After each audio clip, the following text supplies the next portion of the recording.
Welcome back. It is 1568, if you can believe it. In the last one, we had Katerina get rid of Alphonse and her daughter become queen. We had, unfortunately, Anne pass away, but she did give birth to twin daughters for us before she did. And then we have Alice and Bert getting divorced and her taking Joanna with her. Juliana also aged up into a teenager and is not able to have the freedom that her siblings were afforded. So this year, Mary Queen of Scots was imprisoned. Very interesting. We have a lot of childhood birthdays, and we have to roll our end-of-life roll for Gabriel. So we're going to follow up on that kind of stuff. So for the children, we have Audrey and Avina. So Audrey is the current queen. So if she dies, Avina will become the queen. Light, and then Humphrey Dubois, and then Miles Hobart. So that is 4 children. No 2, 4, or 6 for any of them. Survived. Survived. Okay, looks like we're in good shape this year. Then Gabriel, we just have to roll for how many years left he has. 3. That's not a lot. 1, 2, 3. Gabriel Larkin died. Ooh, Gabriel. Okay. All right. Whatever you say. He's only going to make it this far. Oh my gosh, Gabriel and Nicholas having a birthday on the same year. Oh my gosh, and we have so many. I can't even look. Okay. It's fine though because everyone has survived this year. Let's see. Do we have any townies getting their birthdays this year? It does not look like it. Okay. All right. I think we're okay then. So yeah, we have a lot going on. So let's just hop right in. Today we are going to start with Alice because, Katerina has what she wants for now. So we are going to start with Alice, and she is sad because she just got divorced and humiliated, and everything is terrible. So she is not having a good time, and her quote-unquote friend, Eneid, is now here. Of course, we can't see Alice right now because that's what my game is like.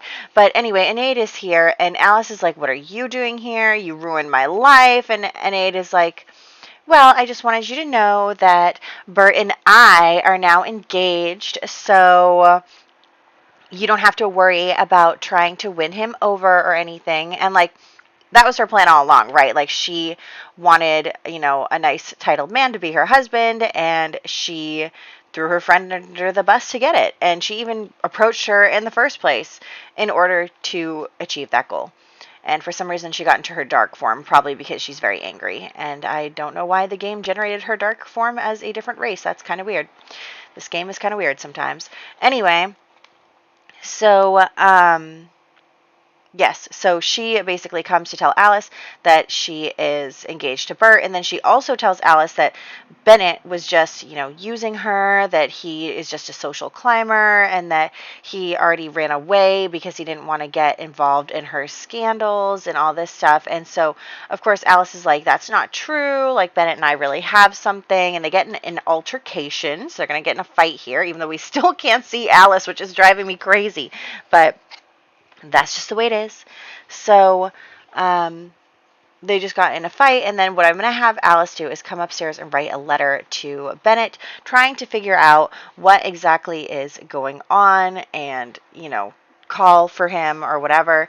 And so we're going to pretend that she can write letters because she doesn't have a high enough etiquette skill to do so, but that's fine. So she is going to write her letter, and unfortunately for her, Bennett is not going to reply to the letter anytime soon. So she is heartbroken. She's upset. She doesn't know what's going on, and she is just trying to figure stuff out and figure out what to do about her and her daughter, even though she, has come back home to her father and her brother and her sister. But, what's she going to do? She doesn't know. She might be out of luck here because Bennett has disappeared. And maybe Eneid was right. Maybe she was. We're going to have to find out. So, let's head out. We'll head back to our family, our main family. I mean, Alice is our family. She's our sister, our daughter, whoever. I don't know who we're talking as. But anyway, we're going to head back to the house. And we are going to start off with getting everyone settled. We are working on aspirations still. Nicholas is still working on the Renaissance Sim aspiration, which honestly he could finish if he would just buckle down and do some things for me. And then we also have Gabriel, who for some reason was really far away from the house. So there's that. Gabriel's finished his aspirations and stuff. Honestly, he's becoming an elder. He's dying in a couple of years. Like, I'm not really going to do too much with him. I'm just going to continue to do the stuff where him and Juliana kind of get into it a little bit. So, like I said, they're going to talk a bit. She's still trying to convince him to let her have a coming out ball, to let her enter society, and he's just really not budging on the whole thing. He is not really, letting her get away, get out, meet people, make friends, find a husband, all that stuff. He's like, don't worry about it. Like, you just need to stay here. It's okay. You're okay. Like, it's, I just want to keep you by my side. And, Gabriel is, and even like as he gets older, because he's becoming an elder this year, which is wild.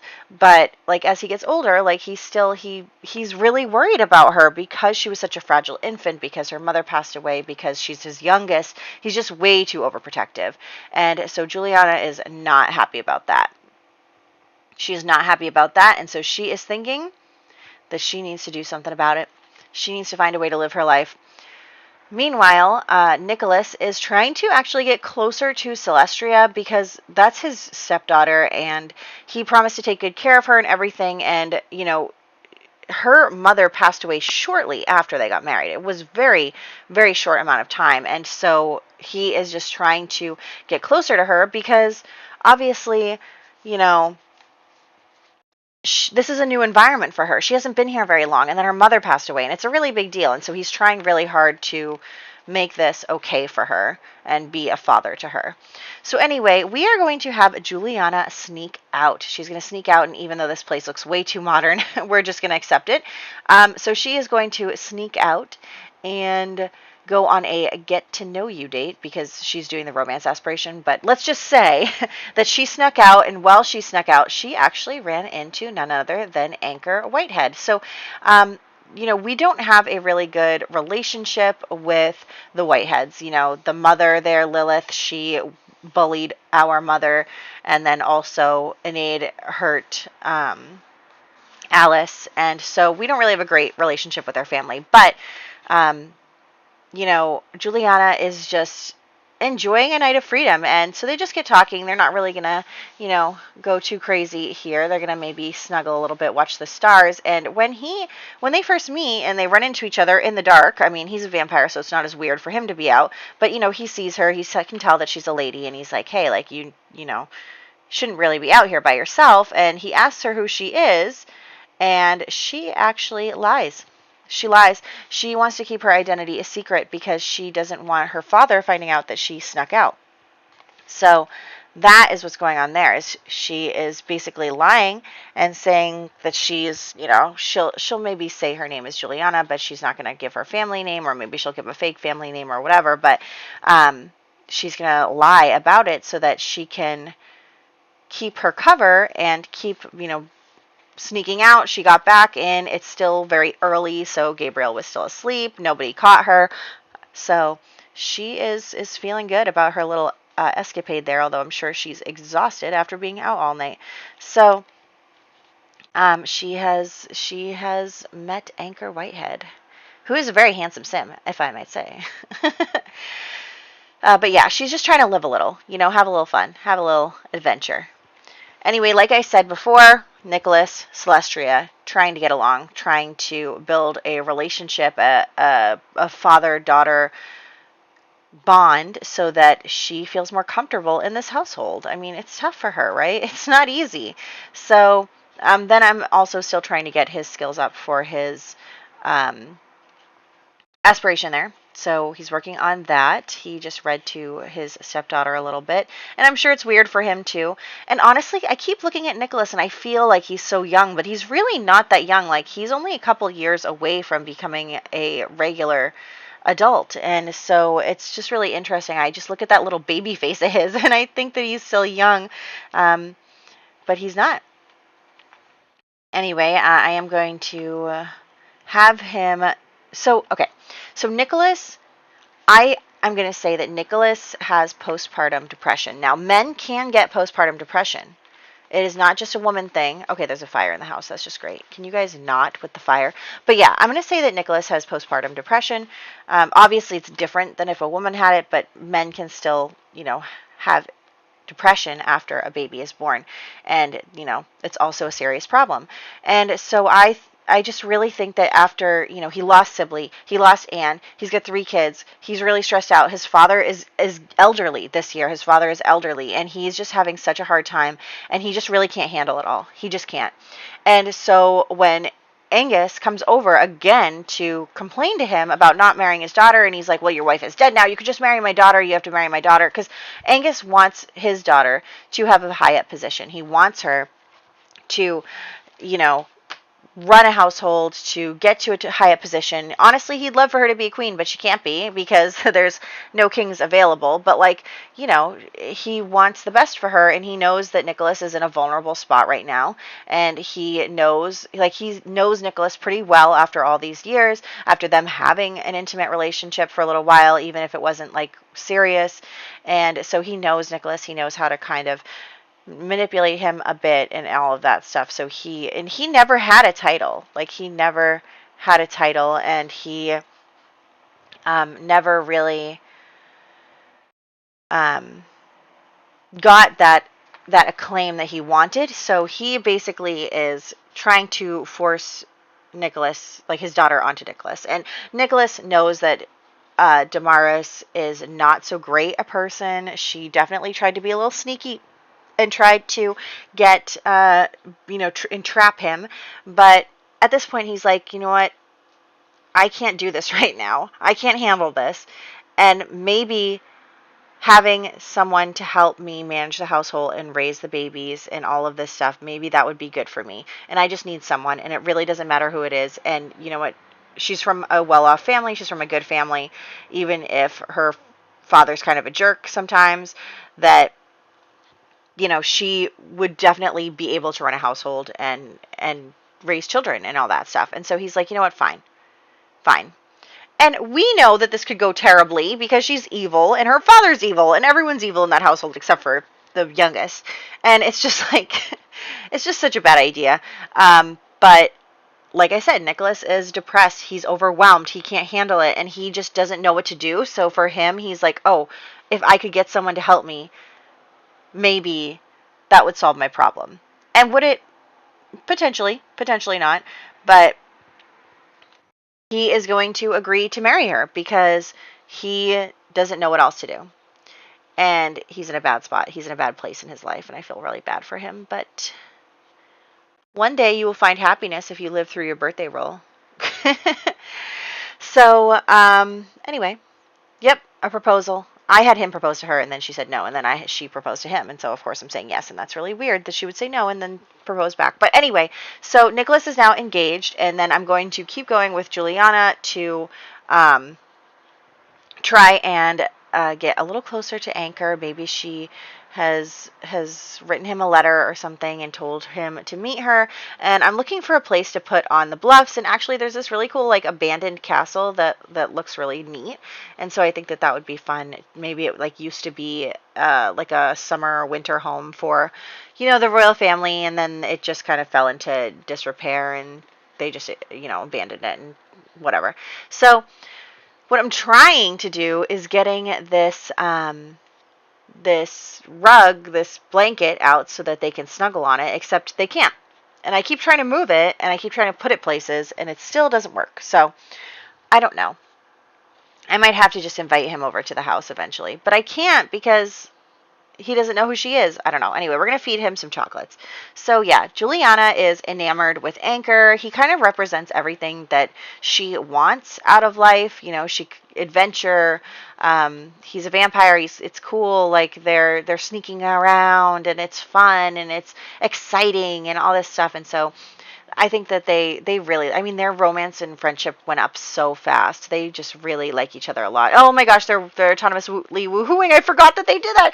They autonomously woohooed, and I checked her, and she's not pregnant. And I did not want her to be pregnant at this time because we already had an accidental baby at a young age with Alice, and we're not doing that again. So even if she did get pregnant, I was not going to let her be pregnant. So anyway, she actually stayed out a little later than usual, which was bad. So she's getting home at like 9 a.m., which is not good. And Gabriel is just like, "Oh, what you doing?" And she's like, "Oh, I was just like getting some fresh air. I was just taking a little stroll." And Gabriel was like, "Oh, I'll come with you next time." So she did get away with it, but anyway, it is All Hallows Eve, and we are going to cook a grand meal, and we're going to mourn for our losses and be thankful for what we have. So obviously, Nicholas is grateful for his children, for his family, for the people that he loves, and they're grateful back. Everyone's grateful for each other in this family because this family is very supportive and looks out for each other, even though every single member of this family is a hot mess. It's still, it's still, they're all very thankful for each other. And we love the drama, so that's fine. Even Gabriel was a hot mess once. Don't let him fool you. Just because he settled down and raised his children and all that stuff, don't let him trick you into thinking he wasn't a mess. So, yes, I'm trying to find her urn now. I have so much stuff in my family inventory. Honestly, I should just get rid of everything in our family inventory, but oh, that's what I should have done. Oh, man. I should have. Okay, I really regret taking those estates out of the inventory, and they're just in the dining room, which really frustrates me, but there's nothing I can do about that. So, anyway, I should have just used MCC to delete them from the family inventory, but oh well. Anyway, we are going to mourn for Anne. I had to pull out her urn because it wouldn't let me mourn for her behind the other urn. And then we will have our grand meal and be thankful and just spend some time together as a family. And then we are actually going to have Gabriel have an intimate birthday celebration where he becomes an elder. I am just floored. I don't think we've ever had an heir become an elder before. You let me know if I'm wrong, but I'm pretty sure we never had an heir become an elder before. So I'm really excited about that. Maybe I should just put a couch there or something to hide those those estates. Anyway, so yeah, we're actually making pretty good money again, which is fine because we're going to have to give it to our daughter. So, and then our other children. Anyway, so here is Gabriel. Juliana is making him a homemade cake. It's all very sweet, and they're very happy about it. And so here we go with the cake, and then we will have him blow out the candles and become an elder, Gabriel. Oh my gosh, only 3 more years with this icon. I love him so much. So anyway, we have just had his birthday, and then we're going to get into the wedding situation. And honestly, I don't know what's going on. I used to have my wedding stories do the thing so easily, and now I'm just accidentally creating old weddings all the time. And I don't know if it's just me, but whatever. So now we are going to have the wedding. And Damaris is going to become part of the household. I do think that Gabriel is kind of what is going on? Because my son has had 3 wives in as many years. But he's what is going on? And so they're just accepting it. I mean, Nicholas is an adult. He has to make his own decisions. Gabriel has tried many, many times to actually, actually get Nicholas to listen to him about life advice, and none of his kids listen to him. Poor Gabriel. None of his kids want to listen to him. But I mean, Nicholas did listen to him for a bit, and I think that he's just having too hard a time lately. He's just trying to get through the day. So I do feel bad for Nicholas. you know, he's got a bunch of young children and he's in a tough situation, and he's hoping that, you know, and this is a pretty common solution to this problem during this time period, right? Men would lose their wives and they would bring in another wife because the men wouldn't really be raising the kids. Sexism, guys, right? The patriarchy. Anyway, so that is what would always happen back then. And so it's not unusual that he would come to that conclusion that that is what he would need to do. There's Katerina. Oh my gosh, Katerina, thank you for coming to our wedding. You are beautiful. I love her. Um, so yeah, we just had the wedding. We are now married to Damaris, and we're going to give her a quick little makeover. We'll add her to the family tree and all that stuff. We'll try and get her pregnant. Honestly, we only have one more baby slot in the household. I do think she's hoping for a boy. I don't think she's pregnant yet. She has not gotten pregnant as far as I'm aware, as of the end of this year. We're going to continue to try, but, you know, she'll probably only be able to have one baby. Then in 3 years, she'll be able to have another. And then when Juliana leaves the house, she'll be able to have another. But that's kind of where we're at because we don't have a ton of room in our household. I know I could make the household size bigger, but I really don't want to. Like, I don't like that. Just because it makes my life a little harder to have so many Sims in the household. So, anyway, I'm going to have them woohoo, and we are going to change her name. We're going to add her to the tree. We're going to delete her from the townie list. I did age her up, so her age is now young adult, because I didn't want her to still be a teenager. So anyway, and then we're adding her family to the tree, and then we'll go into birthdays, and then we'll wrap up this year. So this year was also a lot of fun, although I feel bad for Nicholas. He's been having a really tough time. But as for the birthdays, we have Audrey and Avina Light becoming children, Humphrey Dubois becoming a child, Miles Hobart becoming a child, our Gabriel Larkin became an elder, and Damaris Waldrick becoming a young adult as well and getting married to us. So that was the birthday situation. And we are going into the last year of the decade next year, which is really exciting. Let me see what's going on next year. Nothing really. Oh, well, our babies are aging up into toddlers. So there's that. But yeah, we have a lot of scary birthdays coming up. Like in 1570, both Katerina and Alice. In 1571, Nicholas and Gabriel dies. Like there's a lot going on. So the next couple of years are going to be very stressful for me, but I am excited to keep going on with, these stories with Nicholas, Damaris, with Juliana sneaking around, with Anchor. It's just going to be really interesting. So I hope that you guys are excited, and I will catch you in the next one.